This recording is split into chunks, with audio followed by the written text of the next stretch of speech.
నమస్తే, welcome to అమ్మా news debate time. నేను లక్ష్మీనాగ్ నరహరిశెట్టి. తెలంగాణలో పార్లమెంట్ ఎన్నికలు అయిపోయిన అనంతరం రాష్ట్ర సర్కారు పరిపాలనపై దృష్టి సారించనుందా? తాము ఇచ్చిన హామీలు నెరవేర్చేందుకు నడుం బిగించనుందా? కాంగ్రెస్కు ఆగస్టు సంక్షోభం ఉంటుందంటున్న బీజేపీ మాటల్లో వ్యూహం ఏంటి? బీఆర్ఎస్ తన ఉనికిని కాపాడుకోవడానికి ప్రయత్నిస్తుందా? పార్లమెంట్ ఎన్నికల్లో బీఆర్ఎస్ అసలు తన సత్తా చాటనుందా? ఇదే అంశం మీద ఈరోజు చర్చను కొనసాగిద్దాం. చర్చలో పాల్గొనేందుకు మనతో సిద్ధంగా ఉన్నారు కాంగ్రెస్ నేత లింగం యాదవ్ గారు జూమ్ కాల్లో అందుబాటులోకి వస్తారు. బీఆర్ఎస్ నేత రామ్మోహన్ గారు కూడా జూమ్ కాల్లో అందుబాటులోకి వస్తారు. బీజేపీ నేత నందారెడ్డి గారు జూమ్ కాల్లో అందుబాటులోకి వస్తారు. రాజకీయ విశ్లేషకులు ముఖేష్ గారు కూడా మనతో జూమ్ కాల్లో అందుబాటులో ఉన్నారు. ముందుగా మనం కాంగ్రెస్ నేత లింగం యాదవ్ గారితో మాట్లాడదాం. లింగం యాదవ్ గారు, గుడ్ ఆఫ్టర్నూన్ అండి. వాయిస్ రావట్లేదండి. నా మాట వినబడుతుందా లింగం యాదవ్ గారు? నో వాయిస్ రావట్లేదండి. I'm not getting your voice. Okay, మనం రాజకీయ విశ్లేషకులు ముఖేష్ గారితో మాట్లాడదాం. ముఖేష్ గారు, గుడ్ ఆఫ్టర్నూన్ అండి. ముఖేష్ గారు, ఏంటి ఎన్నికల వేడి అయిపోయింది, ఎన్నికల రణరంగం అయిపోయింది, ఇక పరిపాలనపై దృష్టి సారిస్తామంటుంది కాంగ్రెస్. ఏంటి రానున్న రోజుల్లో కాంగ్రెస్ పార్టీకి ఆగస్టు సంక్షోభం ఉంటుంది అంటున్నాయి బీఆర్ఎస్ మరియు బీజేపీ పార్టీలు. ఏమంటారు మీరు? ఆగస్టు సంక్షోభమైన, సెప్టెంబర్ సంక్షోభమైన అది ఒక రాజకీయ పరమైనటువంటి విమర్శ. అది పక్కకు పెడితే ఎలక్షన్స్ అయిపోయి 2 రోజులు అవుతుంది. ఇప్పుడు పాలన మీద దృష్టి పెట్టడం కాదండి. ఎలక్షన్స్ అయిపోయి దాదాపు 5-6 నెలలు కావస్తుంది. పాలనపై ఇప్పటికీ పట్టు సాధించలేకపోవడం నిజంగా కాంగ్రెస్ పార్టీ యొక్క వైఫల్యమే. అది 100%.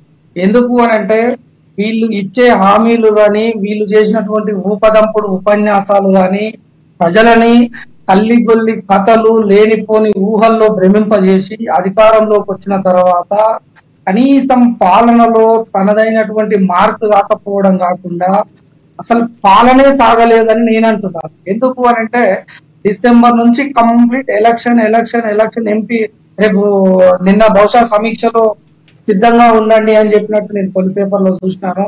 తెల్లారితే ఈ రిజల్ట్ రాగానే గ్రామ పంచాయతీ ఎన్నికలు వస్తుండొచ్చు. మరి ఈ పాలన అనేది ఎప్పుడు సాగుతుంది అంటే ఎలక్షన్స్ ఉంటే పాలన సాగదా? మనకు already executive body, legislative body 2 ఉంటాయి. మరి ఇక్కడ ఎన్నికలు జరుగుతున్నప్పుడు మరి అధికారులు ఓన్లీ ఎలక్షన్స్ తప్ప పాలనలో అసలు వాళ్ళు పాలు పంచుకోరా అనేది కూడా ఒక ప్రశ్నార్థకం. ముఖ్యంగా వీళ్ళు తెలంగాణ రాష్ట్రంలో ఎన్నికలకు వచ్చే ముందు నుంచి మొదలుకుంటే వీళ్ళు చెప్పింది ఒకటే, అప్పుల తెలంగాణ, అప్పుల తెలంగాణ, అప్పుల తెలంగాణ. దీని యొక్క ఆర్థిక పరిస్థితి క్లియర్ గా తెలిసినటువంటి వ్యక్తిగా మల్లుబట్టి విక్రమార్క గారు అనేక ఉపన్యాసాలు అసెంబ్లీలో ఇచ్చినప్పటికీ ఈ రోజు ఆ రోజు ఉన్నటువంటి తెలంగాణ టిఆర్ఎస్ వైఫల్యాలు ఏవైతే ఉన్నాయో వాటి మీద శ్రద్ధ పెట్టి వాటి మీద ఎక్సర్సైజ్ చేసుకుంటూ పోతే బాగుండు. ఒక చిన్న అంశం అండి, టిఆర్ఎస్ పార్టీ అధికారంలో ఉన్నప్పుడు కాంట్రాక్ట్ బిల్లు విషయాలు చూసుకుందాం. మిషన్ భగీరథ లాంటి పథకాలు చేసినటువంటి కాంట్రాక్టర్లు అప్పుల పాలై ఆత్మహత్యలు చేసుకున్నటువంటి పరిస్థితితో పాటు కొంచెం పెద్ద స్థాయి టెండర్లు వేసే కాంట్రాక్టర్లు కూడా ఈ రోజు అప్పుల ఊబిలో ఉన్నారన్నది వాస్తవం. కానీ అధికారంలోకి వచ్చిన వెంటనే వాళ్ళు చేసినటువంటి మొదటి పని ఏంది? పొంగులేటి లాంటి, కోమటిరెడ్డి లాంటి పెద్ద కాంట్రాక్టర్లకు మాత్రమే నిధులు ఇచ్చారు అనే ఒక అపోహ ఉంది. దాని గురించి మాట్లాడినటువంటి దాఖలాలు లేవు. చిన్న కాంట్రాక్టర్లు పట్టించుకున్నటువంటి పరిస్థితి లేదు. ఇక్కడ ఏమైతుంది అని అంటే కేవలం వాళ్ళు ఫోకస్ అంతా 6 గ్యారంటీలు అని అంటున్నారు. సంక్షేమం ఉండాలి, ఉండొద్దని అనట్లేదు, కానీ అభివృద్ధి ఎక్కడ పోతుంది? దానితో పాటు పాలనలో ఉన్నటువంటి లోపాలు సరిదిద్దే ప్రయత్నంలో వీళ్ళు అధికారులు అలసత్వం వహిస్తున్నటువంటి మాట వాస్తవం. కేవలం అధికారులు ముఖేష్ గారు, ఒక్క నిమిషం ముఖేష్ గారు, మీరు చెప్పిన ఒక క్వశ్చన్ ఉంది. ఇప్పుడు 10 సంవత్సరాలు జస్ట్ మీరు మాట్లాడితే నా మాట సమాధానం చెప్పండి. 10 సంవత్సరాలు పాలన ఉన్న బీజేపీ సర్కార్లో ఏ లోపాలు లేకపోతే కాంగ్రెస్కి ఇచ్చారంటారా? కాంగ్రెస్కి అవకాశం ఇచ్చి ఇప్పటికి 6 నెలలు గడిచినాయి అనుకుందాం. 6 నెలల్లో పార్లమెంట్ ఎన్నికలు సపరేట్ ఉండటం వలన మేము పరిపాలన మీద దృష్టి మొత్తంగా పెట్టలేకపోయి ఉండొచ్చు. ఇప్పుడు పరిపాలన మీద దృష్టి పెడుతున్నందుకు హ్యాపీగా ఫీల్ అవ్వచ్చు కదా, దాని మీద కూడా విమర్శ చేయాలంటారా అని మీరు ఒక ఎనలిస్ట్గా చెప్పండి ప్లీజ్. అధికారంలోకి వచ్చినటువంటి పార్టీలు ఒకవైపు రాజకీయాన్ని నడిపిస్తూనే వాళ్ళ యొక్క పార్టీ ఉనికిని చాటుకుంటూనే వాళ్ళ యొక్క ముఖ్యమైనటువంటి బాధ్యత ఏముంటదంటే పాలన పైన విపరీతమైనటువంటి దృష్టి పెట్టాల్సినటువంటి అవసరం ఉంటుంది. కానీ ఇప్పటి వరకు పాలన అనేది మొదలు కాలేదని నేను అంటున్నాను. ఎందుకు అని అంటే వీళ్ళు భావోద్వేగంతో ప్రజల యొక్క వాళ్ళ భావోద్వేగాలను ఆసరా చేసుకొని ఏదో దాన్ని పేరులో ఉన్నంత గొప్ప ఆచరణలో లేదండి. ఏమనంటే ప్రజాపాలన అంటున్నారు. ప్రజాపాలన పక్కకు పెట్టండి, ప్రజలు ఎట్లాగో పాలిస్తలేరు, మీకు పట్టం కట్టారు. కానీ ప్రభుత్వ పాలన ఎక్కడ పోయింది? ప్రజాపాలన పేరు మీద తీసుకున్నటువంటి దరఖాస్తుల నుంచి మొదలుకొంటే ప్రతి చిన్న నెక్స్ట్ డే ఆన్వర్డ్స్ అధికారంలోకి వచ్చిన ప్రతి గంట నుంచి వీళ్ళు పిఆర్ స్టంట్స్ తో ప్రభుత్వం నడుపుతున్నారు. కానీ ఆ పాలన వైఫల్యం అయితే కొట్టొచ్చినట్టు కనబడుతుందండి. ప్రజాపాలన దరఖాస్తులు ఎక్కడ పోయినాయి? ఇన్ని సమస్యలు ఉంటే వీటిని కనీసం కంప్యూటరైజరించగా ఎన్ని దరఖాస్తులు వచ్చినాయి, ఎవరెవరికి ఏమేమి కావాలి, వాటిని కనీసం సరే పాలన పక్కకు పెట్టారు, అభివృద్ధి పక్కకు పెట్టారు. ఈ ఆర్థికపరమైనటువంటి అంశాలు ఏంది? మేము అప్పులు తెస్తున్నారు, తెలంగాణగా మారుస్తున్నారు అన్నారు. ఓకే, కానీ ఇప్పుడు వీళ్ళు తెచ్చినటువంటి అప్పులు ఏంది? వీళ్ళలో ఉన్నటువంటి ఖజానాలో పెద్ద కాంట్రాక్టర్లకు పెద్ద మొత్తంలో డబ్బులు ఇచ్చి పేదలను విస్మరించడం ఏంది? ఎంతసేపు మేము ఉద్యోగస్తులకు మొదటి తారీఖు జీతం ఇస్తున్నామని అంటున్నాం. ఉద్యోగస్తులు ఏమైనా ఉపాసం పండే ఉద్యోగస్తులు అయితే నేను ఎక్కడ చూడలేదండి. కష్టం ఉద్యోగస్తులకు వాళ్ళకి ఖచ్చితంగా వేతనం ఇవ్వాల్సిందే. కానీ వీళ్ళు హైలైట్ చేసుకోవాల్సినటువంటి అంశాలలో మొదటి తారీఖు వేతనాలు అని. రాష్ట్రంలో 4 కోట్ల జనాభాలో ఉద్యోగస్తులు ఎంతమంది ఉన్నారు, నిరుపేదలు ఎంతమంది ఉన్నారు, రైతులు ఎంతమంది ఉన్నారు, వీటిని దృష్టిలో పెట్టుకోవాలి. పెన్షనర్స్ ఎంతమంది ఉన్నారు, ఇలా రైతు బంధు సకాలంలో పడుతున్నదా? రైతు బడ్జెట్ లేనటువంటి తెలంగాణలో మీరు ఉన్నటువంటి హామీలకు ఎక్స్ట్రా హామీలు ఎట్లా ఇవ్వగలిగారు? దానికి మీ దగ్గర సమాధానం ఉందా? పార్లమెంట్ ఎన్నికలు అయిపోయి ఓకే, మీకు సమాధానం కాంగ్రెస్ నేత మనతో మాట్లాడతారు. మీ దగ్గర మళ్ళీ వస్తాను, నేను మళ్ళీ మాట్లాడతాను. కాంగ్రెస్ నేత లింగం యాదవ్ గారు ఉన్నారు, ఆయనతో మాట్లాడదాం. లింగం యాదవ్ గారు గుడ్ ఆఫ్టర్నూన్ అండి. Good afternoon. లింగం యాదవ్ గారు, మీరు వినే ఉంటారు, మన రాజకీయ విశ్లేషకుడు ముఖేష్ గారు కూడా అంటున్నారు, ఆయన వ్యక్తిగతంగా కూడా ఇప్పటి వరకు కూడా కాంగ్రెస్ పరిపాలన సరిగ్గా చేయలేదు, ఇప్పటి నుంచి పరిపాలన చేస్తాం అంటే అర్థం లేదు, ఇప్పటి వరకు మీరు ఏం చేశారని అడుగుతున్నారు. ముందుగా అమ్మా న్యూస్ ప్రేక్షకులు, మరి అదేవిధంగా కో ప్యానలిస్టులకు మీకు అందరికీ నమస్కారం అండి. ఎస్ అండి, ఇవాళ కాంగ్రెస్ పార్టీ ప్రజాప్రభుత్వం ఏర్పడిన 24 గంటలు దాట ముందుకే మేము ఇచ్చినటువంటి 6 గ్యారెంటీల్లో 2 గ్యారెంటీలు అమలు చేసినటువంటి చరిత్ర కాంగ్రెస్ ప్రజాప్రభుత్వాన్ని. అదేవిధంగా 100 రోజుల్లోనే 6 గ్యారెంటీల్లో 5 గ్యారెంటీలు అమలు చేసినటువంటి చరిత్ర ఇవాళ తెలంగాణలో కాంగ్రెస్ ప్రజాప్రభుత్వాన్ని. ఇవాళ తెలంగాణలో ప్రజాస్వామ్యం ఉంది, స్వేచ్ఛాయుత వాతావరణం ఉంది. గతంలో పరిపాలన గడీల పాలన నుంచి జరిగింది, ఇవాళ సెక్రటేరియట్ నుంచి జరుగుతుంది.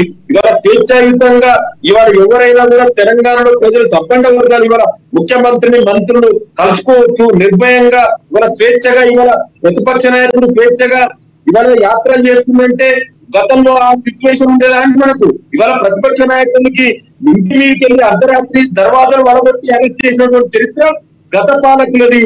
ఇవాళ స్వేచ్ఛాయుత వాతావరణం ఉంది, ఇవాళ ప్రజాస్వామ్యయుత పాలనంతా కూడా ఇవాళ ఫ్యామిలీస్ నుంచి ఇవాళ ప్రజాస్వామ్యయుతంగా నడుస్తుంది.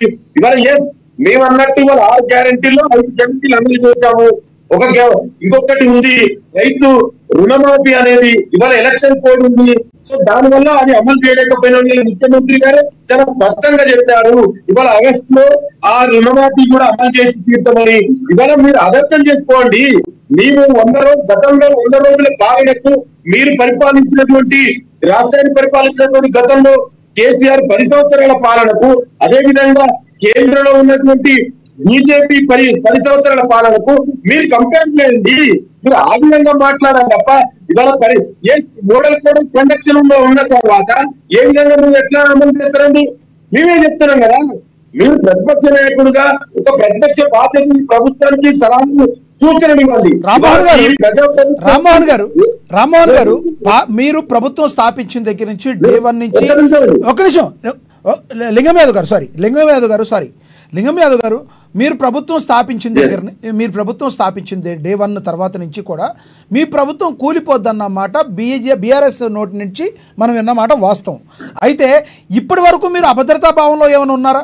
నిజంగా కూలిపోతుందని అభద్రతా భావం మీకు ఏమైనా ఉందా? ఎందుకంటే ప్రతిసారి అభద్రతా భావంలో ఉంటే తప్పితే మరి కాంగ్రెస్ నేతలు ఈ రకంగా మాట్లాడటానికి అవకాశం ఏంటంటారు? అభద్రతా భావం ఏమైనా ఉందా మీకు? ప్రజాస్వామ్యంలో ప్రతిపక్ష ఎలక్షన్లు 5 సంవత్సరాలకు వస్తాయి. ఇవాళ తెలంగాణ ప్రజలు కాంగ్రెస్ పార్టీ ప్రజాప్రభుత్వానికి 5 సంవత్సరాలు అధికారం ఇచ్చారు. అయితే గతంలో మనం చూసాం ఇక్కడ కేసీఆర్ ఏ విధంగా కాంగ్రెస్ పార్టీ నుంచి ఎలక్ట్ అయిన ఎమ్మెల్యేలను చూసుకున్నారో అదే విధంగా బీజేపీ ఇవాళ దేశంలో సిండేలు ఎగదోసింది ఎవరండి? మహారాష్ట్రలో, మా మధ్యప్రదేశ్ లో, కర్ణాటకలో, గోవాలో, మణిపూర్ లో ఎలక్ట్ అయిన ప్రభుత్వాన్ని డే టైంలో డెమోక్రసీని మట్టం చేసి ఇవాళ వాళ్ళ ప్రభుత్వాన్ని కూర్చున్నటువంటి చరిత్ర బీజేపీ. వాళ్ళిద్దరికి కూడా ప్రజాస్వామ్యం మీద నమ్మకం లేదు. ఎందుకంటే ప్రజల చేత ఎన్నుకోగలిగిన ప్రభుత్వాన్ని ఈ ప్రభుత్వం ఎక్కువ రోజులు ఉండదు, దీన్ని కూల్ చేస్తాం, పేరు చేస్తామంటే వాళ్ళు యొక్క తెలంగాణ ప్రజల తీర్పును అవమానిస్తారు. అయినా ఇది తెలంగాణ గడ్డ, చైతన్యానికి ప్రతీక తెలంగాణ. ఇక్కడ బీజేపీ టీఆర్ఎస్ రెండు కలిసి ఎన్ని కుట్రలు చేసినా కూడా ఈ ప్రభుత్వం 5 సంవత్సరాలు ఉంటది.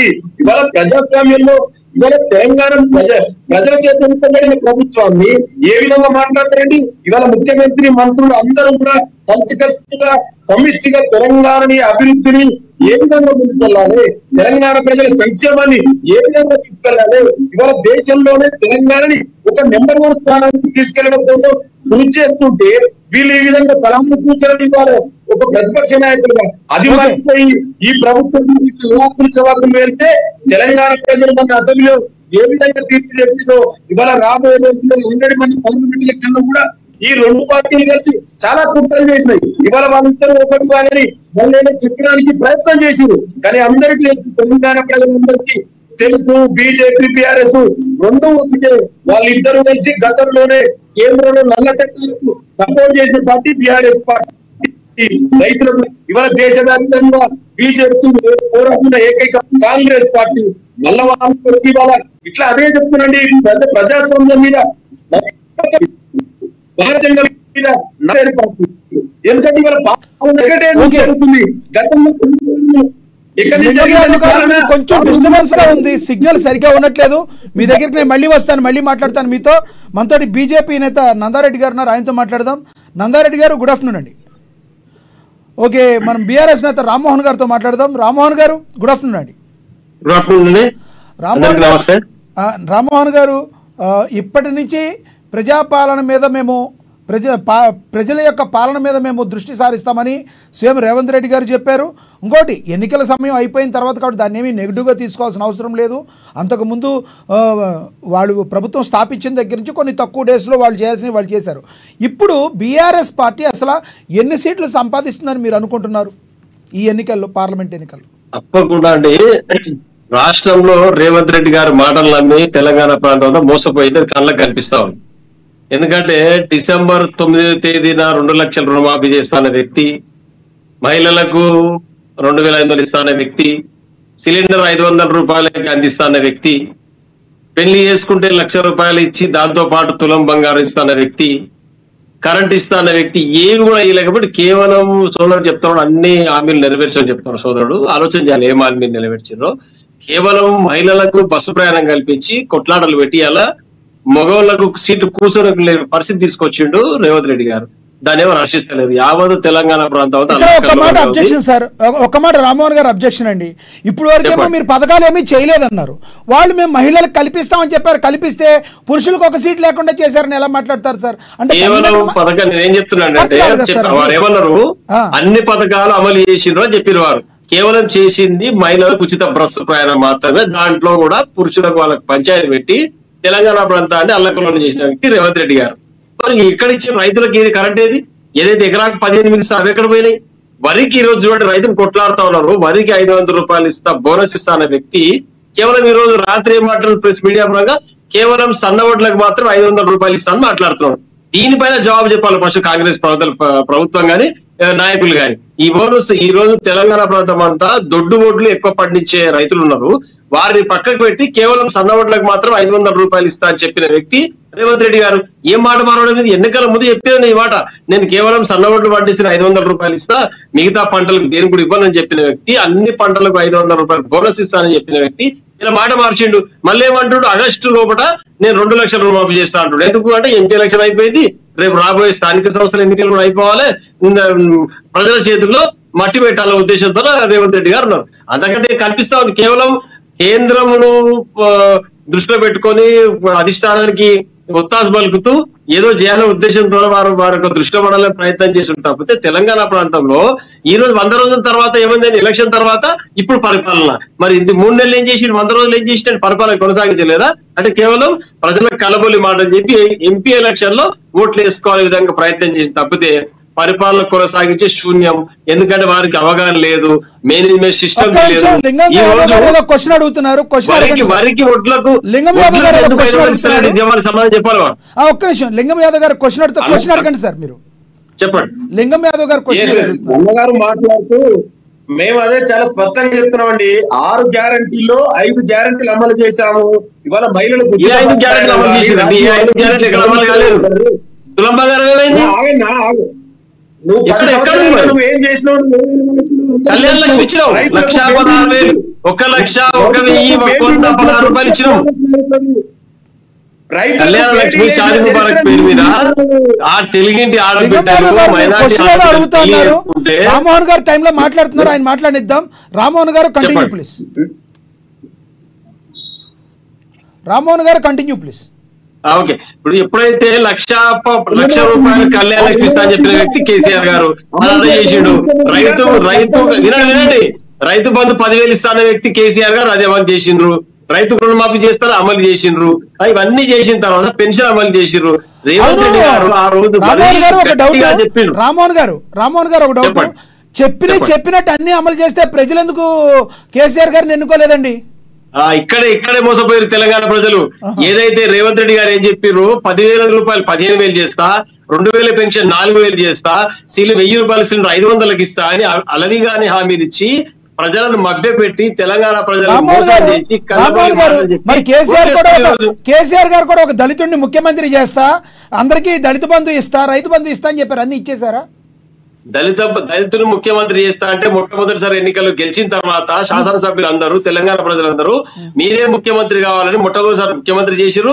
మళ్ళీ దాని అందరూ అంగీకరించిన తర్వాత రెండోసారిలో ముఖ్యమంత్రి అయ్యారు. ఆ దళిత ముఖ్యమంత్రి మొట్టమొదటిసారి ఉండే వాళ్ళందరూ దళిత నాయకులు కూడా సార్ వారికి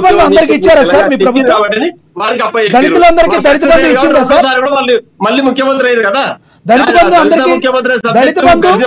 తెలంగాణలో వ్యాప్తంగా ఉన్న దళితులందరికీ దళిత బంధు వర్తింపజేశారా బీఆర్ఎస్ పార్టీ? దళిత బంధు విడుదల వారీగా ఒకరొకరికి 10 సంవత్సరాల పార్టీ ఉన్న మీరే విడుదల వారీగా అంటే 6 నెలలు ప్రతి అసెంబ్లీ సెగ్మెంట్ కి 500 యూనిట్లు కేటాయించడం జరిగింది. విడతల వారిగా దళిత బంధు అందరికీ వస్తూనే ఉన్నది. వీళ్ళు కేవలం ఒకటేసారి ఇవాళ రాష్ట్రమంతా అనేది అన్ని పథకాలు ఒకటేసారి అమలు అయితే అంటే ప్రజలకి ఎక్కడన్నా అది సంక్షేమ పథకం కింద వారికి ఆర్థికంగా నిలదొక్కుకోవాలి. కాబట్టి అర్హులైన అభ్యర్థులకు ట్రైనింగ్ ఇచ్చి వాళ్ళకు సరైన అవగాహన పెట్టి ఏదో యూనిట్ పెడతారో ఆ యూనిట్ మీద ఎక్స్పీరియన్స్ ఉండాలని చెప్పి వాళ్ళకి ముందస్తుగా సమాచారం ఇచ్చి ఆ యూనిట్ అప్లికేషన్ తీసుకొని దళిత బంధు మంజూరు చేయడం జరిగింది. మరి దాంట్లో వాళ్ళు ఒకరొకరికి ఎట్లా సక్సెస్ అవుతున్నారో ఆ యూనిట్లు మంజూరు చేయడం జరిగింది. దానికి ఇప్పుడు రేవంత్ రెడ్డి గారు ఏం చేశారు, 500 రూపాయలు వడ్లకి ఇస్తారు, సన్న వడ్లకి ఇస్తారు ఎందుకు చెప్తున్నారు? మరి దొడ్డు వడ్లు పండించిన రైతులు ఎక్కడ పోవాలి? ఈ రోజు తెలంగాణ రైతాంగం కరెంటు లేక నీళ్లు లేక ఆశ కోసం పడుతుంటే ఇవాళ నేను సాగు కబురు సల్లగా చెప్పినట్టుగా నేను సన్న ఓట్లకు మాత్రం 500 ఇస్తా అంటాడు. దీనిపైన సమాధానం చెప్పాలి కాంగ్రెస్ ప్రభుత్వం, దీనిపైన రేవంత్ రెడ్డి గారు సమాధానం చెప్పాలి. ఇప్పుడేమంటాడు మళ్ళీ నేను ఆగస్టు నాడు అన్ని చేస్తా అంటున్నాడు. అంటే మళ్ళీ ఈ యొక్క గ్యాప్ లోపల ఏదో లోకల్ బాడీస్ ఎలక్షన్ లో ఓట్లు వేయించుకోవాలని మేమేం చెప్తున్నాం. ఈ రోజు ఎలక్షన్ కూడా కాదు, ఎలక్షన్ కూడా రేపు అయిపోతుంది 6వ తారీఖు నాడు. అయిపోయిన తర్వాత ఇమ్మీడియట్ గా నువ్వు 2 లక్షల రుణమాఫీ చేయాలని చెప్తా ఉన్నాం. దానిపైన స్పష్టత ఇవ్వండి మీరు. మళ్ళీ ఆగస్టు ఎందుకండి? ఎందుకు ఆగస్టు ఎందుకు? మరి ఈ మధ్యలో ఈ in between local bodies election రాకముందుకే పార్లమెంట్ ఎన్నికలు కోడ్ అయిపోయిన తర్వాత ఇచ్చే ధైర్యం ఉందా రేవంత్ రెడ్డి గారికి అడుగుతా ఉన్నాం. ఓకే మనం ముఖేష్ గారి దగ్గరికి వెళ్దాం. ముఖేష్ గారు ఎలక్షన్లు లోకల్ బాడీ ఎలక్షన్లకు కానీ ఇప్పుడు వీళ్ళైతే ఏవైతే అమలు చేస్తా ఉన్నాం అమలు చేసే పథకాలు కానీ ఏమైనా సంబంధం ఉందంటారా దానికి దీనికి? ఈ లోపే మేము చేస్తామని చెప్తున్నారు కదా కాంగ్రెస్ వాళ్ళు.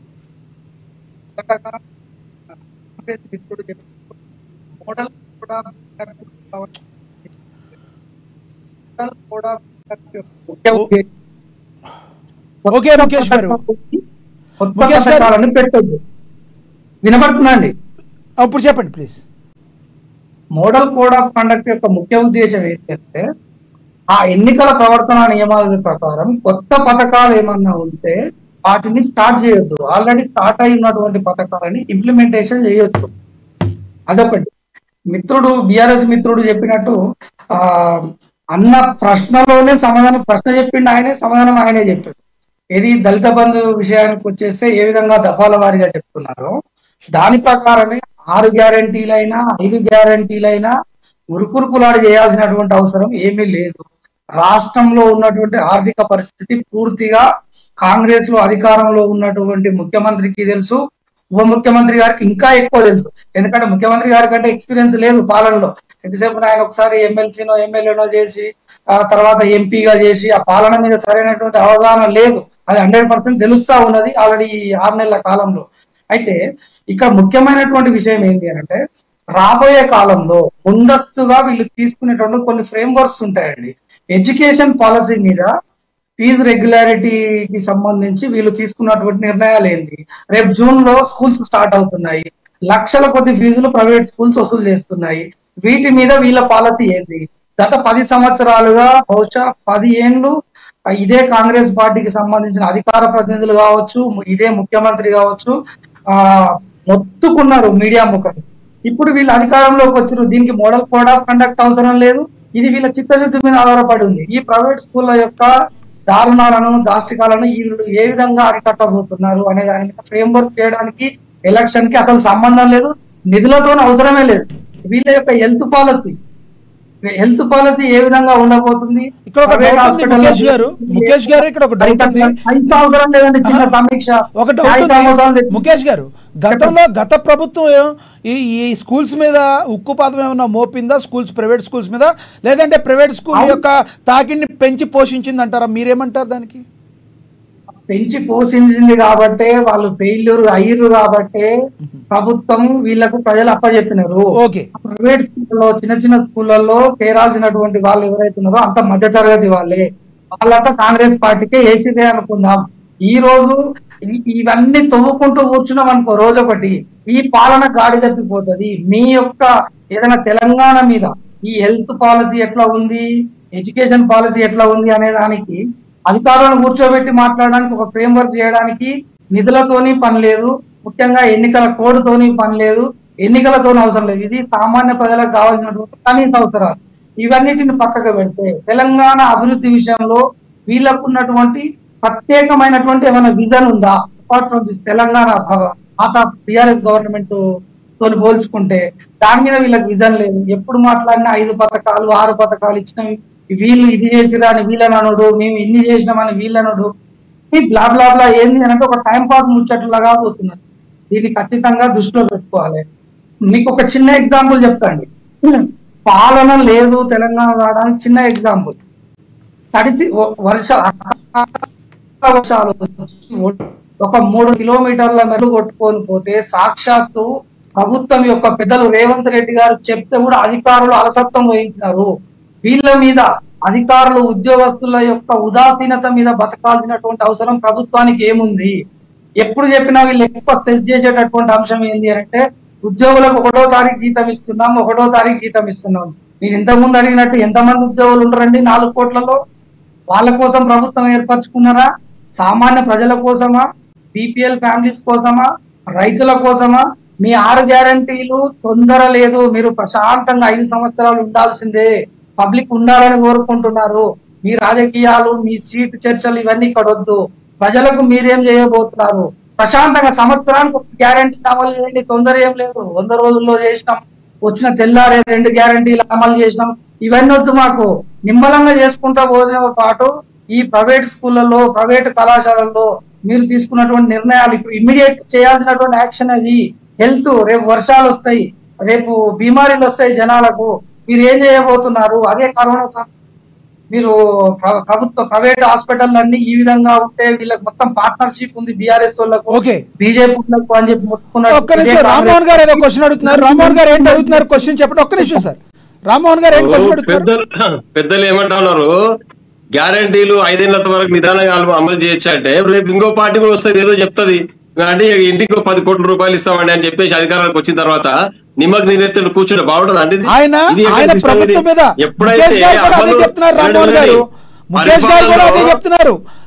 ఇచ్చిన హామీలు ఏదైతే నెరవేర్చొచ్చు, తెలంగాణ అభివృద్ధి మీద దృష్టి సారించాలని చెప్తున్నారు. ఆయన అదే చెప్తున్నారు. పరిపాలన దృష్టి పెట్టాలి, ఏదైతే చెప్పినారో చేయాలి కదా. రామన్ గారు ముఖేష్ గారు కంటిన్యూ. నేనేమంటున్నాను, దళిత బంధు పైన మీరు కామెంట్ చేసిన ఇంతకుముందు నేనేమంటున్నా, దళిత బంధు అనే పథకము లబ్ధిదారునికి లక్ష విడుదల వారికి ఇవ్వలేదు. లబ్ధిదారునికి ఎన్నిక చేసి 10 లక్షలు ఒకటేసారి ఇచ్చిండ్రు. ఇందులో 500 రూపాయల సిలిండర్ గానీ, ₹1,00,000 పెళ్లికి ఇచ్చిన తర్వాత తులం బంగారం గానీ మరి విడుదల వారికి ఇవన్నీ రాదు కదండి, ఒకటేసారి అమలు చేయాల్సి వస్తుంది. దానికి దీన్ని డిఫరెన్స్ గమనించాలి. కాంగ్రెస్ ప్రభుత్వం హామీలు అమలు చేయాలని చెప్తా ఉన్నాం.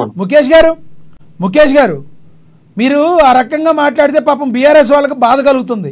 ఎందుకంటే కాంగ్రెస్ ను ఎప్పుడు ఎరకాటంలో పెట్టాలని ఒక రాజకీయ పార్టీగా వాళ్ళు చూస్తున్నారు. మీరేమో రాజకీయ విశ్లేషకులుగా మాట్లాడుతున్నారు. మీరు అలా మాట్లాడితే పాపం బీఆర్ఎస్ వాళ్ళకి బాధగా ఉంది. Please continue. ప్రజలు 100 రోజులు పాలించమని వీళ్ళకి బాధ్యత తప్పదు. 5 ఏళ్లకు ఒకసారి మనకి జరిగే ఎలక్షన్లు, 5 ఏళ్లకు మన ఆర్థిక వెసులుబాటు ఏంది, వీటన్నిటి ఇప్పుడు ఒక ఇంటిని చూసుకునేటటువంటి పెద్ద ఎవరైతే ఉన్నారో, కార్ ఎప్పుడు కొనాలి, బండి ఎప్పుడు కొనాలి, బంగారం ఎప్పుడు కొనాలి, ఏ పండుగకి ఎంత ఖర్చు పెట్టాలి, ఇవన్నీ ఒక ప్లానింగ్ ఉంటాయి కదండి. మన ఆర్థిక స్తోమతని బట్టి ఉంటది. అలాగే ప్రభుత్వం పైన ఉన్నది. ప్రభుత్వం నేనైతే కోరుకుంటున్నాను, 5 సంవత్సరాలు ఎవరు డిస్టర్బ్ చేసినా డిస్టర్బ్ కావద్దు. ప్రశాంతంగా మీరు పాలనలో దృష్టి పెట్టండి. పైసలతోని లేకుండా ప్రజల జీవితాలను మెరుగుపరిచేటటువంటి అంశాలు చాలా ఉన్నాయి. వాటి మీద దృష్టి కేంద్రీకరించకుండా ఇంకొక చిన్న అంశం, పోలీసు వ్యవస్థ మీద ప్రభుత్వం యొక్క పెత్తనం ఉండొద్దు, నువ్వెవరు ఆయన ఎవరు అని కొంచెం అన్పార్లమెంటరీ లాంగ్వేజ్ మాట్లాడినటువంటి రేవంత్ రెడ్డి గారు పిసిసి అధ్యక్షుడుగా ఉన్నప్పుడు, ఇప్పుడు పోలీసుల మీద పెత్తనం ఇదే కాంగ్రెస్ ప్రభుత్వం చేస్తుందా లేదా, దాని మీద వీళ్ళు ఎలాంటి విధానపరమైన తీసుకున్నారు. నేను ఇలాంటివి అడుగుతున్నాను తప్ప ఈ హామీలు అనేవి చేయాల్సిందే. మీరన్నటువంటి దళిత బంధు ఏదైతే ఉందో ఖచ్చితంగా తీసుకున్న వాళ్ళ జీవితాల్లో మెరుగైన ఫలితాలు ఉన్నాయి. వాళ్ళకు ఒక ఆర్థిక పరమైనటువంటి ఒక ఆశ పుట్టింది, మంచి ఒక భరోసా పుట్టింది బతుకుల్లో. ఒక ఊర్లో 10 మందికి ఇచ్చి తర్వాత 10 మందికి ఇస్తారు, అది పద్ధతి. ఒక సిస్టమేటిక్ గా చేసుకుంటూ పోవాలనుకున్నారు, ఓకే. కాకపోతే ఏదైతే మీ పార్టీ వాళ్ళకి ఇచ్చినారు, మా పార్టీ వాళ్ళకి ఇవ్వలేదనే కొట్లాట జరిగింది. అదే దళిత బంధు మంచిది కాదన్నటువంటి కాంగ్రెస్ ప్రభుత్వం 10 లక్షలు కాదా మేము 15 లక్షలు ఇస్తామన్నారు. దాని మీద మీ ఫ్రేమ్ వర్క్ ఏంది? వీళ్ళకే ఇచ్చినామంటారు, మీరు ఏ విధంగా ఇవ్వబోతున్నారు? ఇలాంటి వాటి మీద ఒక ఫ్రేమ్ వర్క్ తయారు చేయాలి అని అంటున్నా. ప్రతిసారి మీరు ఎన్నికల కోడ్, ఆ ఆర్థిక పరిస్థితి బాగలేదు రాష్ట్రాన్ని అంటే మీరు నిధుల సమీకరణ మీద మీకు స్పష్టమైన అవగాహన లేదు. ఏదైతే అధికార పార్టీ ఉన్నదో నిధులు లేనప్పుడు మీరు ఏ విధంగా చేస్తారు? మీరు ఉద్యోగులకు జీతం ఇస్తందుకే ప్రభుత్వంలోకి వచ్చారా అని అడగబోతున్నాను నేను. మాలాంటి సామాన్య ప్రజల పరిస్థితి ఏంది అని అడగబోతున్నాను.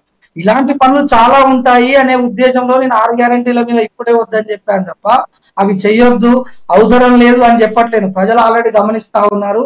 వాళ్ళు ఎన్నికల ముందు ఏం మాట్లాడినారు, ఇప్పుడేం మాట్లాడుతున్నారు, ఏ విధంగా దాట వేస్తున్నారు అని చెప్పి ప్రజలు ఆల్రెడీ గమనిస్తున్నా ఉన్నారు. వాళ్ళ డైరీలో రాసుకుంటున్నారు. రేపు వచ్చి 10 కోట్లు ఇస్తామన్నట్టు మీరన్నట్టు 10 కోట్లు ఇస్తామన్న ఏ గవర్నమెంట్ వచ్చినా జనాలు నమ్మే పరిస్థితుల్లో ఇప్పుడైతే లేరు. ఎవరు ఎంత పెద్ద గ్యారంటీ ఇచ్చినా జనాలు నెక్స్ట్ ఎలక్షన్ లో నమ్మరు. వీళ్ళ యొక్క విశ్వసనీయత, వీళ్ళు చేసుకుంటూ పోతున్నటువంటి వర్క్స్ ఏ విధంగా ఉన్నాయని గమనిస్తా ఉన్నారు చాలా క్షుణ్ణంగా. ఓకేనండి, మనం లింగం యాదవ్ గారితో మాట్లాడదాం. లింగం యాదవ్ గారు, మీరు ఏదైతే అలవి కాని హామీలను ఇచ్చే మీరు ప్రభుత్వాన్ని ఫామ్ చేశారు, అంతకుముందు రాష్ట్రం యొక్క పరిస్థితి మీకు తెలవదా?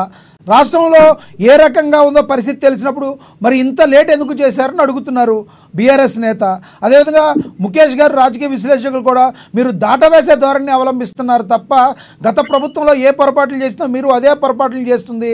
పోలీసు వ్యవస్థ మీద మీరు ఆ రకంగా మాట్లాడి మళ్ళీ అదే రకంగా పోలీస్ వ్యవస్థను మీరు ఉపయోగించుకుంటున్నారు అంటున్నారు. ఏమంటారు మీరు? ఇప్పుడు విశ్లేషకులు గారు, బీఆర్ఎస్ నాయకులు విశ్లేషకులు, ఒక్క నిమిషం ఆగండి. ఇప్పటిదాకా మీరే మాట్లాడారు, ఇంతకుముందు నాకు టైం కూడా సమయం ఇవ్వలే, మైక్ పెట్టండి. విశ్లేషకులు గారు మాట్లాడుతూ మరి గతంలో బీఆర్ఎస్ 10 ఏళ్ల పాలనలో ఎక్కడున్నారో ఒకసారి అర్థం చేసుకోవాలి. ఆయన 10 ఏళ్ల పాలనలో నిరంకుశానికి వ్యతిరేకంగా ఏదైనా మాట్లాడినా, ఏ విధంగా స్వేచ్ఛాయుత వాతావరణం ఉంది, ఇప్పుడు ఎట్లా ఉంది, ఇవాళ ఉద్యోగాలు అనేది కాదు. ఈ తెలంగాణ కాంగ్రెస్ ప్రజాప్రభుత్వం ఏర్పడిన తర్వాత సబ్బండ వర్గాల కోసం కాంగ్రెస్ ప్రజాప్రభుత్వం ఇవాళ పనిచేస్తుంది. మేము అదే చెప్తున్నాం. మేము మా మేనిఫెస్టోలో పెట్టిన ప్రతి అంశాన్ని అమలు చేసి తీరుతామని ఇవాళ ముఖ్యమంత్రి గారు చాలా స్పష్టంగా చెప్తున్నారు. ఇవాళ మేము అదే చెప్తున్నాం అండి. ఇవాళ సమయం మేము వచ్చిన 100 రోజుల్లోని 6 గ్యారెంటీలు 5 గ్యారెంటీలు అమలు చేశాము. మీకు దమ్ముంటే కేసీఆర్ ని 9 సంవత్సరాలుగా పరిపాలించింది కదా. ఇవాళ కేంద్రంలో బీజేపీ 10 సంవత్సరాలు కేంద్రంలో అధికారంలో ఉంది కదా. మరి తెలంగాణకి ఏం చేసింది ఎప్పుడైనా చెప్పారా అండి? ఎప్పుడైనా మాట్లాడారా? ఇవాళ మీరు చెప్తున్నారు, బీఆర్ఎస్ నాయకులు కూడా మాట్లాడుతున్నారు. మరి ఆ రోజు కేసీఆర్ ఏమన్నారండి? దళితులకు ముఖ్యమంత్రిని చేస్తున్నాడు, దళితులకు 3 ఎకరాలు ఇస్తున్నాడు, ఇంటికో ఉద్యోగం ఇస్తున్నాడు, నియోజకవర్గానికి 1,00,000 ఎకరాలు నీరు ఇస్తున్నాడు. ఎక్కడ పోయిందండి ఉద్యోగాలు? 10,000 పేపర్ లీకేజ్లు అయింది. ఎవరైనా మాట్లాడారా? మరి ఒక గ్రూప్ 2నే 3 సార్లు పేపర్లు గ్రూప్ 1 ఎగ్జామ్ ఇవాళ లీకేజ్ చేసిన చరిత్ర. ఇంకా ఎంత సిగ్గు చేస్తుంటే ఇవాళ ఒక ఉద్యోగం ఆత్మహత్య చేసుకుంటే క్యారెక్టర్ అసాసినేషన్ చేసిన చరిత్ర గత పాలకులది. రైతులకు బేడీ వేసిన చరిత్ర ఖమ్మం రైతులు మర్చిపోయినా? ఖమ్మంలో రైతులకు బేడీ వేసిన చరిత్ర బీఆర్ఎస్ నాయకులు. ఇదే రైతులకు వ్యతిరేకంగా నల్ల చట్టాలు బీజేపీ చేస్తే ఆ బీజేపీకి సపోర్ట్ చేసిన పార్టీ ఎవరండి? ఈ బీఆర్ఎస్ నాయకులు కదా. వీళ్ళు ఇవాళ మాట్లాడతారు, ఎస్ మేము చాలా సిద్ధంగా ఉన్నాం, వచ్చిన 100 రోజులు మేము 6 గ్యారెంటీ 5 గ్యారెంటీ అమలు చేస్తాం. మీకు దమ్ముంటే మీ 10 సంవత్సరాల పాలనకు మా 100 రోజుల పాలనకు డిస్కషన్ పెట్టి మేమేం చేసినామో ఇవాళ తెలంగాణ ప్రజలందరూ గమనిస్తున్నారు. ఇవాళ మోడల్ కూడా కండక్ట్ ఉంది. ఇవాళ విశ్లేషకులు చెప్తున్నారు. మరి ఆయన విశ్లేషకులా బీఆర్ఎస్ నాయకులా నాకైతే తెలియదు. కానీ ఇవాళ మేము ఇవాళ సమయంలో ప్రభుత్వం నిన్న ముఖ్యమంత్రి గారు మననే చెప్పారు, విద్యా కమిషన్ ఏర్పాటు చేస్తామని, రైతు కమిషన్ ఏర్పాటు చేస్తామని. ఇవాళ మరి గతంలో 10 సంవత్సరాలుగా ఉన్నటువంటి కేసీఆర్ ఎన్ని కమిషన్లు వేసి విద్యా ఫీజుల నియంత్రణ ఎక్కడైనా చేశారా అండి? ఫీజులు పెరిగిపోతున్నాయని ఫీజుల తల్లిదండ్రులు ఎన్నిసార్లు. లింగం యాదవ్ గారు అభియోగం పక్కన పెడితే రానున్న రోజుల్లో ఒక్క నిమిషం లింగం యాదవ్ గారు ఒక క్వశ్చన్, రానున్న రోజుల్లో మీరు స్కూల్స్ విషయంలో ఎటువంటి జాగ్రత్తలు తీసుకోకపోతున్నారు? ఇప్పుడు జూన్ నెల వచ్చిందంటే స్కూల్స్ ఫీజులు మోత మోగిపోబోతున్నాయి. వీటిని ఏమన్నా ఒక పరిధిలోకి తీసుకొచ్చి క్రమబద్ధీకరించే అవకాశం ఉందా? ప్రైవేట్ స్కూల్స్ యాజమాన్యాలకి మీ సర్కార్ ఏం చెప్పబోతుంది? ప్రజల్ని దోచుకోనివ్వకుండా నిలవరించనుందా? సమాధానం దీని గురించి మాత్రమే చెప్పండి ప్లీజ్. నేను అదే చెప్తున్నాండి. డెఫినెట్ కూడా ఈ ప్రభుత్వం ఇవాళ ప్రజల ప్రభుత్వం, ప్రజా సంక్షేమం అభివృద్ధి ఈ ప్రజా ప్రభుత్వం యొక్క ముఖ్య ఉద్దేశం. డెఫినెట్ కూడా ఫీజుల నియంత్రణకి కమిటీ వేస్తాను ముఖ్యమంత్రి గారు చాలా స్పష్టంగా చెప్పారు. ఇంకొక చిన్న విషయం, ఇవాళ ఇంకా మాట్లాడుతున్నారు కదా బీఆర్ఎస్ నాయకులు విశ్లేషణ అని చెప్పి, మరి 10 సంవత్సరాలుగా నేను ఒక పిహెచ్డి స్కాలర్ గా PDF స్కాలర్ గా తెలంగాణలో ఏ యూనివర్సిటీకి వెళ్దాం? ఎన్ని ఉద్యోగాలు రిక్రూట్ చేశారండి? ఇవాళ ఉస్మానియాకి వెళ్దామా, కాకతీయ యూనివర్సిటీకి వెళ్దామా? కనీసం 10 సంవత్సరాలుగా ఒక రిక్రూట్మెంట్ కూడా చేయనటువంటి గత దత్తమ్మ పరిపాలన కేసీఆర్ మరి ఎక్కడ పోయినండి? లింగం యాదవ్ గారు అది అయిపోయింది కదా. పార్టీ మీకు పరిపాలించమని ప్రజలు అవకాశం ఇచ్చారు కదా, మీరేం చేయబోతున్నారు అది చెప్పండి. నేను అదే చెప్తున్నాండి. మీరు you can't interrupted every time. నేను అదే చెప్తున్నా. ఇవాళ ఆల్రెడీ ఎలక్షన్ కమిషన్ పర్మిషన్ తీసుకొని కూడా ఇవాళ వైస్ ఛాన్సలర్కు నియమించడం కోసం మేము ఆల్రెడీ ఈ ప్రభుత్వం కృషి చేస్తుంది. ఉద్యోగాలకు ఆల్రెడీ నోటిఫికేషన్ వేసాము. ఇవాళ మీరంటూ ఉద్యోగుల కోసమే కాదు, మరి గతంలో ఉద్యోగులకు ఏ రోజు జీతం వచ్చేదో అందరికీ తెలుసు. ఇవాళ యూనివర్సిటీలో రిక్రూట్మెంట్ గ్రూప్ 1 గ్రూప్ 2 కూడా నోటిఫికేషన్ వేయడం జరిగింది. ఎందుకంటే తెలంగాణ వచ్చింది ఎందుకంటే నిధులు నియామకాల కోసం. ఇవాళ యువత 10 సంవత్సరాలుగా ఉద్యోగం లేక అన్నాడు. అందుకే ఈ ప్రభుత్వం ఆ విషయాన్ని కూడా చాలా మొదటి ప్రాధాన్యత ఉంది.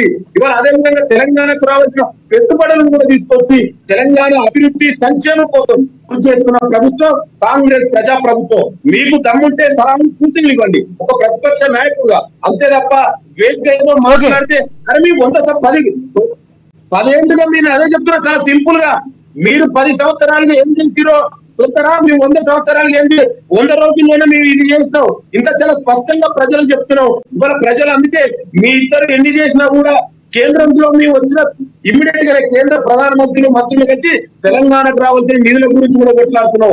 అదేవిధంగా విభజన చట్టంలో ఉన్నటువంటి హామీలను అమలు చేయడం మేము అడుగుతున్నాం. మరి 10 ఏళ్ళుగా బీఆర్ఎస్ ప్రభుత్వం ఎన్నిసార్లు అడిగిందండి?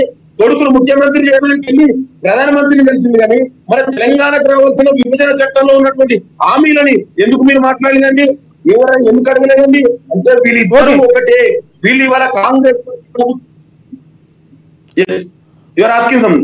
లింగం యాదవ్ గారు నిన్న కేటీఆర్ గారు మాట్లాడుతూ నిన్న ఢిల్లీలోనేమో కుస్తీ పడతారు, గల్లీల్లో దోస్తీ చేస్తారు. కరీంనగర్ బండి సంజయ్ గెలుపు కోసం కాంగ్రెస్ పార్టీ వీక్ క్యాండిడేట్ని పెట్టిందని అభియోగం చేస్తారు. ఏమంటారు మీరు? ఇవాళ కిషన్ రెడ్డి ఎవరు అపాయింట్ చేస్తాయిందండి? బీజేపీ కిషన్ రెడ్డి ఎవరు అపాయింట్ చేస్తాయిందండి? ఇవాళ అసెంబ్లీ ఎలక్షన్ లో బీజేపీ బీఆర్ఎస్ రెండు కలిసే కదా, వాళ్ళిద్దరి వల్లనే ఇవాళ కాంగ్రెస్ పార్టీకి ఇంకా మెజార్టీ సీట్లు వచ్చేది. ఒక 15-20 సీట్లు బీజేపీ బీఆర్ఎస్ సహకరించుకోవడం వల్లనే ఇవాళ అసెంబ్లీలో మాకు సీట్లు తగ్గినాయి. ఇవాళ మళ్ళా కూడా పార్లమెంట్ ఎలక్షన్ లో కాంగ్రెస్ పార్టీ మెజార్టీ సీట్లు గెలుస్తుంది 12 నుంచి 14. ఈ ఎట్లయినా గెలవకుండా అడ్డుకోవాలనే కుట్రలో భాగంగానే ఇవాళ మళ్ళా బీజేపీ బీఆర్ఎస్ కలిసి నాటకాలు అడ్డుకుని ఒక చిన్న ఉదాహరణ చెప్తా. పార్లమెంట్ లో నల్ల చట్టాలకు సపోర్ట్ చేసింది ఎవరండి? బీజేపీకి. వెంకయ్యనాయుడు వైస్ ప్రెసిడెంట్ ఎలక్షన్ లో బీజేపీకి సపోర్ట్ చేసింది బీఆర్ఎస్ నాయకులు కదా. ఏం మాట్లాడతారండి? ఇవాళ దేశవ్యాప్తంగా బీజేపీకి వ్యతిరేకంగా పోతున్నట్లు ఏం తీసుకుంటున్నట్టు కాంగ్రెస్ పార్టీ. ఇవాళ మీరు ఏం మాట్లాడారు? ఇవాళ ప్రధానమంత్రి చెప్పి నేను చెప్పడం కాదు, కాంగ్రెస్ పార్టీ నాయకులు చెప్పడం కాదు. ప్రధానమంత్రి హైదరాబాద్ వచ్చినప్పుడు ఏం చెప్పిండని, కేటీఆర్ ని ముఖ్యమంత్రి చేయడం కోసం కేసీఆర్ నన్ను వచ్చి కలిసి అడిగిందని. మరి ఎందుకు విభజన చట్టం గురించి ఏమన్నా అడిగిందా ఇదే కేసీఆర్? ఇవాళ వాళ్ళు ఒకటి వాళ్ళు కదా కలిసి కర్ణాటక ఎలక్షన్ లో మన అందరికీ తెలుసు జేడీఎస్ కు సపోర్ట్ చేసి ఇండైరెక్ట్ గా ఫండ్స్ పంపించి కాంగ్రెస్ కూడా ఒక్కడానికి చేసింది ఎవరండి? ఇదే బీఆర్ఎస్ కదా. వాళ్ళు మళ్ళీ ఇవాళ మాట్లాడండి. రైతుల మీద రైతుల బేడీలు మర్చిపోయి రైతులకు బేడీలు చరిత్ర ఖమ్మం రైతులు వాళ్ళు ఇవాళ ఎందుకు కూడా ఈ ప్రభుత్వం. ఓకే లింగం యాదవ్ గారు, మళ్ళీ మాట్లాడతాం మీతో. నేను మళ్ళీ మాట్లాడతా, రామ్మోహన్ గారితో మాట్లాడతాం. రామ్మోహన్ గారు, లింగం యాదవ్ గారు అడిగిన ప్రశ్నకు సమాధానం చెప్తారు మీరు? లింగం యాదవ్ గారు చెప్తే నవ్వొస్తున్నారు నాకైతే. అదే చదువుకున్నారు, స్కాలర్ అంటున్నారు, యూనివర్సిటీ లీడర్ అంటున్నారు. ఒక్కసారి రైట్ టు ఇన్ఫర్మేషన్ యాక్ట్ పెట్టి 10 సంవత్సరాల్లో ఎన్ని ఉద్యోగాలు ఇచ్చి ఒకసారి నోటిఫికేషన్ తెప్పించుకొని చూడండి. మీరు తెలుస్తుంది మీకు. గడిచిన కాంగ్రెస్ ప్రభుత్వం 10 సంవత్సరాల కంటే క్రితము ముఖ్యమంత్రి ఎవరైతే ఉన్నారో రాజశేఖర రెడ్డి గారు కానీ, వినండి లింగం గారు, వినండి నేను చెప్పింది వినండి.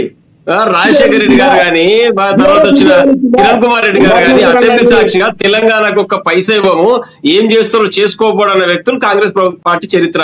తెలంగాణను నాశనం చేసింది కాంగ్రెస్ పార్టీ. తెలంగాణ ఇవ్వకుండా ఉద్యమాన్ని అబాస్పాన్ చేసింది కాంగ్రెస్ పార్టీ. ఆ రోజు ఇందిరాగాంధీ గారు, తర్వాత సోనియా గాంధీ గారు. మీరు కాంగ్రెస్ వల్ల మీరు తెలంగాణ గురించి చెప్పేది ఏం చేసినారు? తెలంగాణకు మీరు అసెంబ్లీ సాక్షిగా మీ ముఖ్యమంత్రి ఎవరైతే కిరణ్ కుమార్ రెడ్డి గారు, రాజశేఖర రెడ్డి గారు రెండు పర్యాలు ముఖ్యమంత్రులుగా చేసిన వ్యక్తులు తెలంగాణ రాష్ట్రానికి ఇవ్వము, ఒక పైసా చెప్పిన వ్యక్తులు మాట్లాడేది. లింగం యాదవ్ గారు ప్లీజ్ ఒక్క నిమిషం అండి. రామ్మోహన్ గారు ప్లీజ్ కంటిన్యూ. ఉద్యోగాలు నోటిఫికేషన్ ఇచ్చి 30,000 ఉద్యోగాలకు నియోగ పత్రాలు ఎలక్షన్ కోడ్ ఉందని మేము ఆపితే ఆ యొక్క ఉద్యోగాల నియోగ పత్రాలు మీరు ఇచ్చి మేము రాగానే 30,000 ఉద్యోగాలు ఇచ్చిన చెప్పుకున్న చరిత్ర మీది. కాంగ్రెస్ పార్టీ మీరు ఇచ్చిరా ఉద్యోగాలు, నోటిఫికేషన్ మీరు ఇచ్చిరా, ఎగ్జామ్ మీరు పెట్టిరా, ఇంటర్వ్యూ మీరు చేసిరా? ఎవరు చేసిన ఉద్యోగాలకు ఎవరు ఇచ్చి మాట్లాడుతున్నారు? ఎవరో పిల్లలు ఉద్యోగాలు మాట్లాడాలి అని చెప్పినట్టు మీ చరిత్ర. 10 సంవత్సరాలు చేసినారు కాబట్టి చెప్తున్నాం. రేవంత్ రెడ్డి గారు ఈ రోజు వచ్చి మాట్లాడితే కాదు, 10 సంవత్సరాలు 33 మెడికల్ కళాశాల పెట్టిన కేసీఆర్ గారు. ఆలోచన చేయండి మీరు. 70 సంవత్సరాల కాంగ్రెస్ పార్టీ చరిత్రలో విద్యకు ఏం చేసినారు మీరు? యూనివర్సిటీ నాయకులు చెప్తున్నారు కదా ఈ రోజు. మీరు యూనివర్సిటీ నాయకులుగా మీరు చెప్తా ఉన్నారు 33 మెడికల్ కళాశాలను 10 సంవత్సరాలు ఏర్పాటు చేసింది వాస్తవమా కాదా? బడుగు బలైన వర్గాలకు గురుకులాలు పెట్టింది వాస్తవమా కాదా? మైనారిటీ గురుకులాలు పెట్టింది వాస్తవమా కాదా? నాణ్యతమైన విద్య అందిస్తుంది వాస్తవమా కాదా? ఇవన్నీ మాట్లాడండి. మీరు రాజకీయ పరంగా ఆరోపణలు చేసి రేవంత్ రెడ్డి గారు మెప్పు పొందడానికి కేసీఆర్ గారు. నాదొక ప్రశ్న రామ్మోహన్ గారు ప్లీజ్ చెప్పండి. రామ్మోహన్ గారు ఒక ప్రశ్న. మీరు కాంగ్రెస్ పార్టీ ఒక్క నిమిషం. కాంగ్రెస్ పార్టీ అంతకు ముందు ఏమి ఇచ్చింది ఇవ్వలేదన్నారు. మరి కాంగ్రెస్ పార్టీయే కదండి తెలంగాణ ఇవ్వటంలో ఆ రోజున సహాయం చేసింది. నెంబర్ 1. నెంబర్ 2, ఒకవేళ ఇవ్వకపోతే మరి ఇచ్చిన తర్వాత ఎంతమందిని మీరు తెలంగాణలో పోరాటం చేసిన వాళ్ళకి మీ పార్టీ హక్కును చేర్చుకుంది? దీనికి సమాధానం చెప్పగలరా? ఖచ్చితంగా కాంగ్రెస్ పార్టీ ఎక్కడ కూడా తెలంగాణకు అనుకూలంగా లేదు. ఎందుకు చెప్తున్న ఉద్దేశం అంటే, ఆనాడు టీపీఎస్ పేరు మీద తెలంగాణ ఉద్యమాన్ని చేస్తే మర్రి చెన్నారెడ్డి గారిని, మల్లికార్జున్ గారిని అందరినీ కూడా ఇందిరాగాంధీ గారు వచ్చి బ్లాక్ మెయిల్ చేసి బెదిరించి తెలంగాణ అస్తిత్వాన్ని దెబ్బతీసి కాంగ్రెస్ పార్టీ కలుపుకున్నారు. ఆ రోజు ఇందిరారెడ్డి గారి ఉద్యమం చేస్తే వారిని కూడా కాంగ్రెస్ పార్టీ కలుపుకున్నారు. తర్వాత తెలంగాణ ఉద్యమాన్ని నీరు గార్చడానికి ప్రయత్నం చేశారు. సోనియా గాంధీ గారు వారి యొక్క పుట్టినరోజు నాడు తెలంగాణ ప్రకటించి మళ్ళీ వాపసు తీసుకున్నారు. కాంగ్రెస్ పార్టీ తెలంగాణ ఇవ్వలేదు. తెలంగాణ ఉద్యమకారులు సబ్బండ వర్ణాలు పోరాటం చేసి కాంగ్రెస్ పార్టీ మెడలు వంచి తెలంగాణను హక్కుగా తీసుకోవడం జరిగింది. కాంగ్రెస్ పార్టీ గొప్పతనంలో ఇందులో చివరి నిమిషంలో ఇది మనకు తప్పేటట్టు లేదని చెప్పేసి తప్పనిసరి పరిస్థితుల్లో తెలంగాణ రాష్ట్రాన్ని ఇవ్వడం జరిగింది తప్పితే ఇందులో కాంగ్రెస్ పార్టీ గొప్పదనం లేదు. కాబట్టి తెలంగాణ అస్తిత్వం పోరాటం చేసే కేసీఆర్ గారి నాయకత్వాన్ని ప్రజలు బలపరిచి అధికారం తీసుకురావడం జరిగింది. అంతకుముందు విద్యా పరిస్థితి ఎట్లా ఒక్కసారి ఆలోచన చేయండి. మీరు అసెంబ్లీ సాక్షిగా కిరణ్ కుమార్ రెడ్డి గారు చెప్పింది వాస్తవం కాదా? మీ దగ్గర రికార్డు తీయండి ఒకసారి. తెలంగాణకు ₹1 చెప్పింది వాస్తవం కాదా? రాజశేఖర్ గారు చెప్పింది వాస్తవం కాదా? ఎన్ని మాటలు మాట్లాడి ఈ రోజు అందుకని చెప్తున్నాను, విద్యాపరంగా గానీ సంక్షేమ పథకాలు గానీ రేవంత్ రెడ్డి గారు ఎక్కడ కూడా చేయలేదు, కాంగ్రెస్ పార్టీ చేయలేదు.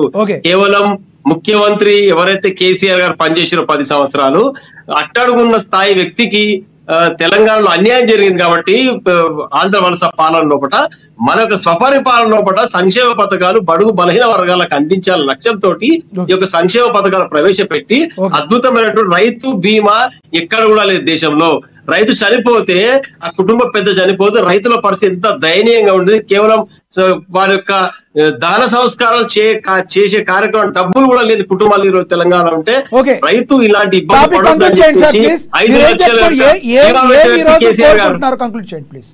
ఖచ్చితంగా ఏదైతే చెప్పి కల్లబల్లి మాటలు చెప్పి అధికారంలోకి వచ్చిరో ఈ 6 గ్యారెంటీలు ఇమ్మీడియట్ గా అమలు చేయాలని ప్రారంభం చేయాలని డిమాండ్ చేస్తున్నాం. ఈ యొక్క పథకాలు అమలే వరకు తెలంగాణ పోరాటం ఖచ్చితంగా కొనసాగుతుంది. తెలంగాణ ప్రజలకు ఈ సంక్షేమ పథకం అందే విధంగా మేము బీఆర్ఎస్ పార్టీ కృషి చేస్తాం. ఓకే ముఖేష్ గారు, రానున్న రోజుల్లో కాంగ్రెస్ పార్టీ ఏ రకంగా పాలన కొనసాగించాలని మీరు కోరుకుంటున్నారు? ఎంత సమయంలో కాంగ్రెస్ పార్టీ తమ యొక్క పరిపాలన కరెక్ట్గా చేయాలని మీరు కోరుకుంటున్నారు, డిమాండ్ చేస్తున్నారు? ప్లీజ్ కంక్లూడ్ చేయండి. కాంగ్రెస్ పార్టీ అధికారంలో ఉండాలి, 5 సంవత్సరాలు రైట్. ముఖేష్ గారు మీ వాయిస్ క్లారిటీగా లేదు. ఓకే రామ్మోహన్ గారు, కాంగ్రెస్ పార్టీ హలో వినబడుతుందండి? ఓకే కంక్లూడ్ చేయండి. వినబడుతుంది, చెప్పండి. కాంగ్రెస్ పార్టీ ఖచ్చితంగా 5 సంవత్సరాలు పాలించాల్సిందే. ఎందుకంటే అది ప్రజలు ఇచ్చినటువంటి గొప్ప అవకాశాన్ని వాడుకోకుండా. కాకపోతే ఈ మధ్యలో తెలంగాణలో ఉన్నటువంటి ఒక భావదారిద్రమైనటువంటి అంశం ఏంటి, కాంగ్రెస్ పార్టీ వాళ్ళు 10 సంవత్సరాలు ప్రతిపక్షంలో ఉండి 6 నెలలై అధికారంలోకి వచ్చినప్పటికీ ఇంకా ప్రతిపక్షంలో ఉన్నట్టే మాట్లాడుతున్నారు. అధికారాన్ని కోల్పోయి 6 నెలలు అయినప్పటికీ బీఆర్ఎస్ వాళ్ళు ఇంకా అధికారంలో ఉన్నట్టే బిహేవ్ చేస్తున్నారు. దీన్ని మార్చుకోవాలి. అధికారంలో ఉన్నటువంటి పార్టీకి సంబంధించి ప్రతినిధిగా ఎవరు వచ్చినా బాధ్యతాయుతంగా మాట్లాడాల్సిందే. మేము మాట్లాడాల్సింది ఏంటి, ప్రజలకు సంబంధించిన అంశాలను లేవనెత్తుతాం, దానికి సంబంధించి సమాధానాలు చెప్పాల్సిన బాధ్యత అధికారంలో ఉన్నటువంటి పార్టీకి ఉంటది తప్ప ఇప్పుడు మిత్రుడు కాంగ్రెస్ మిత్రుడు అన్నట్టు తను చేసినటువంటి ఏవేవైతే తప్పులు చేసిండో తను చెప్పిండో దానికి పూర్తిగా అంగీకరిస్తున్నాను. ప్రజలు అంగీకరించారు కాబట్టే పేర్ల నుంచి తనని వద్దని చెప్పి కాంగ్రెస్ ని కూర్చోబెట్టారు. కాబట్టి ఖచ్చితంగా బాధ్యతాయుతంగా పాలించాల్సినటువంటి అంశం ఉంది. కాంగ్రెస్ పార్టీ విషయంలో అత్యంత రాజకీయ సంక్షోభం కొనసాగుతున్నటువంటి తెలంగాణ ఉద్యమ సమయంలో కిరణ్ కుమార్ రెడ్డి గారి యొక్క అడ్మినిస్ట్రేషన్ ని వీళ్ళు గుర్తు చేసుకోవాలి. Such a wonderful administration. ఒక పక్క ఉధృతంగా ఉద్యమం తెలంగాణలో ఊపిరి మెసలైనటువంటి ఒక సందర్భంలో తను ఉద్యోగ నియామకాలు అయినప్పటికీ తన యొక్క పాలన ఒక మార్పును చూపించినటువంటి వ్యక్తి కిరణ్ కుమార్ రెడ్డి. అయితే ఇప్పుడు పాతయన్ని దొవ్వాల్సినటువంటి అవసరం లేదండి. మీకు అధికారం ఇచ్చారు, దానికి అనుగుణంగా మాట్లాడాలి, చింతకాయ ముచ్చట్లు చెప్పకుండా ఇప్పుడు సరే మీరు వేసిన గ్రూప్ 2 వేసిరు ఇంకోటి వేసినారు అంటున్నారు బ్లా బ్లా. జాబ్ క్యాలెండర్ విషయం ఏంటి అని అడిగినప్పుడు జాబ్ క్యాలెండర్ విషయం మీద మీ యొక్క ప్రభుత్వం మీద ఉన్నటువంటి బాధ్యత ఏంటి, మీరు చేయదలుచుకున్నది ఏంటిదని చెప్పాలి. మీరు పొలిటికల్ అటాక్ చేయడం అనేది బ్యాడ్ థింగ్. ఎడ్యుకేషన్ పాలసీ అన్నాము. ఎడ్యుకేషన్ పాలసీ ఆల్రెడీ మా పిల్లలు కూడా స్కూల్ ఫీజు కట్టమని మెసేజ్ పంపుతున్నారండి. ఇవాళ మేము కమిషన్ వేస్తున్నాం, అది చేస్తున్నాం అని అంటే కాదు, 6 నెలల కింద మీరు ఏం చేస్తారు అంటే అడుగుతున్నాను. పేరెంట్స్ అడుగుతున్నాను, దానికి సమాధానం చెప్పాలి తప్ప ఇన్ని రోజులు ఏం చేస్తే మీరేం చేసి సమాన విషయాలు అడుగుతున్నాం. మీరు గత వైఫల్యాలను తోడితే దాంతో వచ్చేది లేదు పోయేది లేదు అని చెప్పి కాంగ్రెస్ మిత్రులకు నా సూచన. కొంచెం సంయమనం పాటించాల్సినటువంటి అవసరం మాట్లాడే. ఓకే మనతో లింగం యాదవ్ గారు కంక్లూడ్ చేయండి ప్లీజ్. బీఆర్ఎస్ నాయకులు మాట్లాడుతూ ఇవాళ ఉద్యమం గురించి మళ్ళా మాట తెలంగాణకు అన్యాయం జరిగిందనే కదా ఆనాడు తల్లి సోనియా గాంధీ కాంగ్రెస్ పార్టీ తెలంగాణ ఇచ్చింది. అరే నువ్వు 10 ఏళ్ళ అధికారం నువ్వు తెలంగాణకి ఏం చేసినా చెప్పకుండా మరి ఇదే కేసీఆర్ వెళ్ళి ఢిల్లీలో సోనియా గాంధీ కాలు మొక్కినప్పుడు ఎక్కడ పోయిందండి? మన అందరికీ తెలుసు భారత రాజ్యాంగాన్ని చదువుకున్న వ్యక్తులుగా ఒక బిల్లు పార్లమెంట్ ఆగండి అన్న, ఒక బిల్లు పార్లమెంట్ లో పాస్ కావాలంటే ఎంత మంది సభ్యులు సపోర్ట్ ఉండాలంటే ఆ రాజు లింగం యాదవ్ గారు గడిచిపోయిందొద్దు, జరిగిపోయిందొద్దు, కంక్లూడ్ చేయండి. రానున్న రోజు లింగం యాదవ్ గారు ప్లీజ్ 30 సెకండ్స్ ఉంది, 30 సెకండ్స్ ఉంది. మీరు ఏం చేయబోతున్నారు? జరిగిపోయింది కాదు, మీరు ఏం చేయబోతున్నారు? కంక్లూడ్ చేయండి. అభివృద్ధి సంక్షేమం కోసం సిద్ధంగా ఉంది. ఇవాళ పరిపాలన అంతా కూడా ఇవాళ సెక్రటరీ నుంచి జరుగుతుంది. ఇవాళ తెలంగాణ ప్రజలు ఎవరైనా వచ్చి కూడా మంత్రి కలుసుకోవచ్చు, సలహాలు సూచనలు ఇవ్వచ్చు. ఇవాళ ప్రధాన ప్రతిపక్ష నాయకుడికే మేము ముఖ్యమంత్రి గారు చెప్పారు కదా, నువ్వు అసెంబ్లీకి రాని వ్యక్తివి, ఇవాళ నువ్వు బయట గురించి ఏం మాట్లాడతావండి? నీ బాధ్యత ఏంటి? ప్రధాన ప్రతిపక్ష నాయకుడు నువ్వు ఒక సలహాలు సూచనలు ఇవ్వండి ప్రభుత్వానికి. డెఫినెట్ కూడా తెలంగాణ అభివృద్ధిని ఏ విధంగా ముందుకెళ్లాలో మీరందరూ రండి. ఈ ప్రభుత్వం అంటేనే ఇవాళ సకల జనులతో కలిసి ఉండే ప్రభుత్వం, ఆ విధంగా ముందుకెళ్తా తప్ప ఈ ప్రభుత్వానికి 5 సంవత్సరాలు అధికారం ఇచ్చారు. మేము చేస్తున్న ప్రతి హామీని కూడా అమలు చేయకూడనప్పుడు ఏదైనా చేస్తాం, ప్రతిది కూడా నియమ నిబంధనల ప్రకారమే ఈ ప్రభుత్వం ఎవరి మీద ఖచ్చితంగా చర్యలు లేకుండానే అభివృద్ధి చేస్తుంది. మీరు సలహా సూచనలు ఇవ్వకుండా లింగం యాదవ్ గారు కంక్లూడ్ చేయండి ప్లీజ్. మీరేం చేయబోతున్నారో చెప్పండి ప్లీజ్. బీజేపీకి బీఆర్ఎస్ నాయకులకు తెలంగాణ ప్రజల్లో వాళ్ళు ఏం చేసినా చెప్పుకోవడానికి ఏమీ లేక కాంగ్రెస్ పార్టీ మీద ఇవి వచ్చిన 100 రోజులకి ఆ 3 నెలలకి మీరు ఇది చేయలే. అరే 5 సంవత్సరాల అధికారం ఇచ్చి వెయిట్ చేయండి, కనీసం ప్రతిపక్ష నాయకుడు పోషించండి. ఓకే లింగం యాదవ్ గారు, ధన్యవాదాలండి చర్చలో పాల్గొన్నందుకు. అదేవిధంగా రాజకీయ విశ్లేషకులు ముఖేష్ గారు, అదేవిధంగా బీఆర్ఎస్ నేత రామ్మోహన్ గారు ధన్యవాదాలు. ఏదేమైనప్పుడు కూడా తెలంగాణ ప్రజలందరూ కూడా కోరుకునేది తెలంగాణ సుభిక్షంగా ఉండాలని కోరుకుంటారు. ఏ రాజకీయ పార్టీ అయినా కూడా దాని అంతిమ లక్ష్యం ఏంటంటే ప్రజా శ్రేయస్సు ఉండాలని చెప్పి కోరుకుంటారు. ఇక ఎలక్షన్ మూడు అయిపోయింది. పార్లమెంట్ ఎన్నికల్లో ఎవరు గెలుస్తారో జూన్ 4వ తేదీన ఎవరెవరికి ఎన్ని సీట్లు వస్తాయో కూడా అందరూ కూడా ప్రజలు తమ తీర్పుని ఆల్రెడీ ఇచ్చేశారు. అవి ఓట్ల లెక్కింపు ద్వారా జూన్ 4వ తారీఖున వెల్లడి కానున్నాయి. ఇక ఓవరాల్గా చూసుకుంటే తెలంగాణ సర్కార్ తెలంగాణ ప్రజల యొక్క క్షేమం కోసం పరిపాలన మీద దృష్టి సారిస్తామని ఆల్రెడీ ప్రకటించింది. ఆ విధంగా ముందుకెళ్లాలని, మరి ఈ 5 సంవత్సరాలు కూడా తెలంగాణ ప్రజలు అభ్యుదయాన్ని కాంక్షించి వాళ్ళ అభివృద్ధిని కాంక్షించి కాంగ్రెస్ ప్రభుత్వం ముందుకెళ్లాలని అదేవిధంగా ప్రజల యొక్క కాంక్షతో ముందుకెళ్లాలని కోరుకుంటుంది. అది ఏ రాజకీయ పార్టీ అయినా, బీఆర్ఎస్ అయినా, బీజేపీ అయినా, అదేవిధంగా కాంగ్రెస్ అయినా, ఎవరైనా ప్రజలు కాంగ్రెస్కి అవకాశం ఇచ్చారు కాబట్టి ఈ 5 ఏళ్ళు ప్రజల యొక్క శ్రేయస్సు కోసం పనిచేసి ప్రజాక్షేమం కోసం పాటుపడాలని చెప్పి రాజకీయ విశ్లేషకులు కానీ ఎవరైనా అంటున్నారు. మరి చూస్తూనే ఉండండి అమ్మా న్యూస్, నిజం కోసం జనం కోసం.